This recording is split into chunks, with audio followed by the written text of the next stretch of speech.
older women are to be mentors. Now first, how do you know you're an older woman of the faith? Well, he says in verse 3, look at this. You are an older woman in the faith if you are, number one, reverent in your behavior.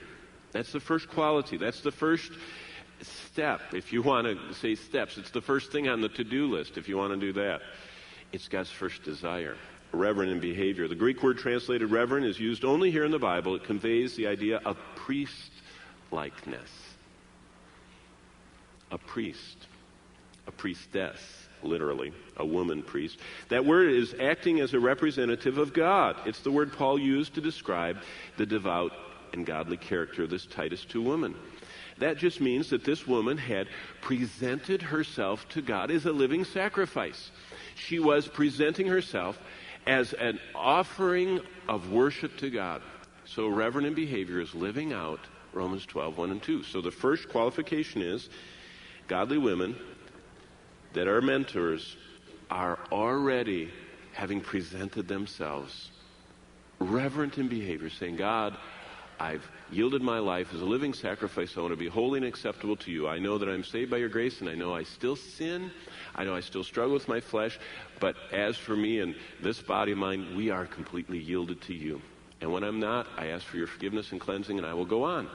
See, she's not superwoman. She's not perfect. She's not angelic. She's not already glorified. She's a normal woman living out a life of dedication, a life of daily sacrifice to the Lord. Secondly, the second quality to be a mentor is not a slanderer.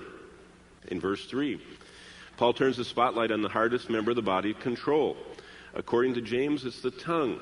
Twice in his epistles, Paul targets the women's habit of their speech, saying it's a spiritual qualifier or disqualifier.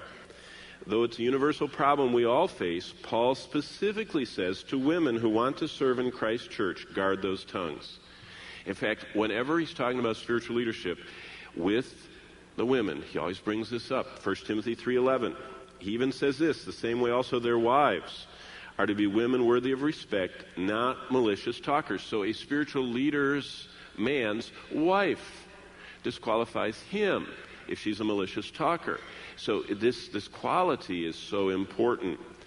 In fact, the word right here in Titus 2:3, slanderers, is the word diabolos. It's the very name of Satan, used of him 34 times in the New Testament.